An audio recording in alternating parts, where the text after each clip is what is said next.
বিকেলবেলা ঝটপট নাস্তা করার জন্য ভীষণ মজাদার মাত্র 2 মিনিটে তৈরি করতে পারবেন। হ্যালো ফ্রেন্ডস, আসসালামু আলাইকুম।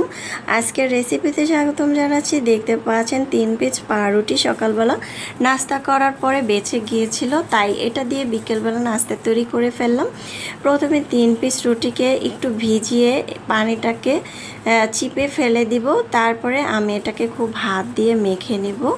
দেখতে পাচ্ছেন পানি দেওয়ার সাথে সাথে কিন্তু এটা গলে যাবে। তারপরে এখানে কিছু মশলা দিয়ে দিচ্ছি। দিয়ে দিলাম পেঁয়াজ কুচি, কাঁচামরিচ কুচি। পেঁয়াজটা পরিমাণ মতো দিবেন। এখানে 2টি পেঁয়াজ দিয়েছি। এখানে মরিচের গুঁড়া দিয়ে দিলাম 1/2 চামচ।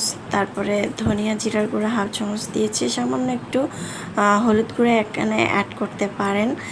তারপর লবণ দিয়ে দিলাম, টেস্টি সল্ট দিয়ে দিলাম। বাসা ম্যাগি মশলা থাকলে অ্যাড করতে পারেন। আমি এখানে চালের গুঁড়া দিয়েছি। আপনারা চাইলে আটা দিয়ে বা ময়দা দিয়ে তৈরি করতে পারেন, তবে ক্রিস্পি হবে না। সব সময় চেষ্টা করবেন এখানে চালের গুঁড়া দিতে, আর না হলে ময়দা দিলে অথবা বেসন দিয়ে তৈরি করতে পারেন। এখন খুব ভালো করে মেখে নিচ্ছি। আপনারা চাইলে এখানে চিকেন অ্যাড করতে পারেন যদি বাসায় চিকেন থাকে। আমি এই টিপসগুলো আপনাদেরকে বলে দিচ্ছি। খেতে যদি খাবারটা একটু স্পেশাল তৈরি বানাতে চান, তাহলে কিন্তু চিকেনটা অ্যাড করতে পারেন, ম্যাগি মশলা অ্যাড করতে পারেন। তারপরে কিন্তু খুব ভালো করে মেখে নিলাম, আর খেতেও কিন্তু ভীষণ ভালো লাগবে।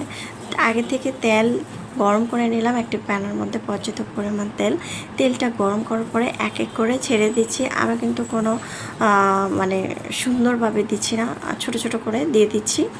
আপনাদের পছন্দ অনুযায়ী আপনারা এখানে দিতে পারেন। তারপর আমি আলতো করে এটাকে ভেজে নিচ্ছি, চুলার আঁচ কমিয়ে দিয়ে, না হলে কিন্তু পুড়ে যাবে। ভিতরে কাঁচা থাকবে, উপরে পুড়ে যাবে, খেতে ভালো লাগবে না। লাল করে ভেজে নিয়েছি, একটি বাটিতে পরিবেশন করে নিয়েছি। মাশাআল্লাহ, দেখতে যেমন সুন্দর হয়েছে, খেতেও দারুণ মজা হয়েছিল, এতটা ক্রিসপি। আর আমি তো ভাগেই পাই না, বাচ্চারা কিন্তু নিয়ে নিয়েছে, খেয়ে এত বেশি মজা হয়েছে। চাইলে এইভাবে ট্রাই করতে পারেন। আল্লাহ হাফেজ।